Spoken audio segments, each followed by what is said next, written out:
Mesdames et messieurs, bonjour et merci pour votre disponibilité. Merci de nous écouter une fois de plus encore dans ce bout de vidéo dont nous mettons à votre disposition.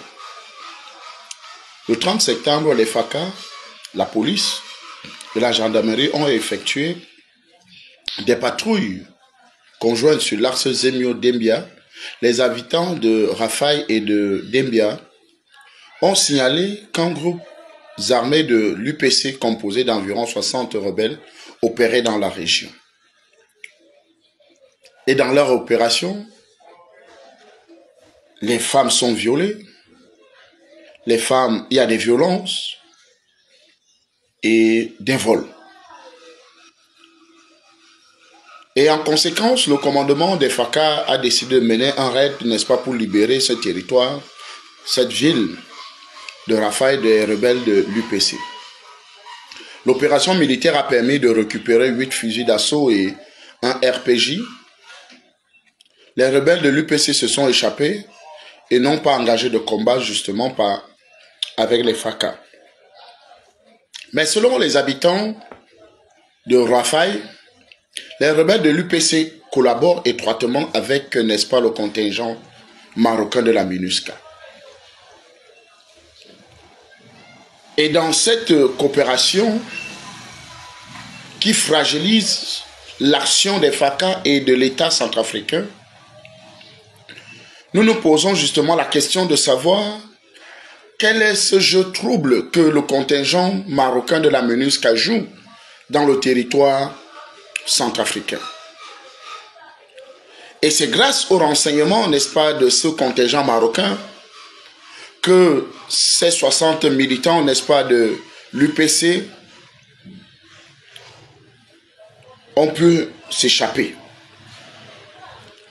Parce que, ayant des informations de ce qu'il y aurait des descentes assez musclées des FACA, ils ont pris des dispositions pour que ces rebelles puissent disparaître de la circulation. Aujourd'hui, de nombreuses sources affirment que le contingent marocain issu de la MINUSCA encourage, fait tout pour protéger ces rebelles de l'UPC. Parce que sachant que si ces rebelles sont capturés dans cette zone, beaucoup de choses vont être sues, beaucoup d'éléments vont être mis beaucoup de preuves seront, n'est-ce pas, mises à la disposition de l'État centrafricain et de la MINUSCA pour davantage dénoncer cette mauvaise manie de la MINUSCA de ne pas apporter la paix et la sécurité en RCA. Nous le disons depuis longtemps que le partenariat FACA instructeur russe porte ses fruits. À quoi sert encore la MINUSCA en RCA alors qu'il y a des hommes et des femmes bien aguerris pour justement régler le problème?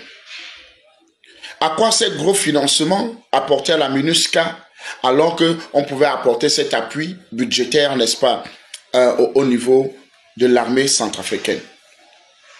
Voilà tant d'éléments que nous tenons à dénoncer encore ce matin en disant véritablement que les gens puissent travailler d'arrache-pied pour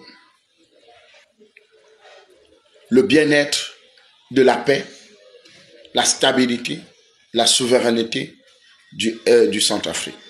Merci.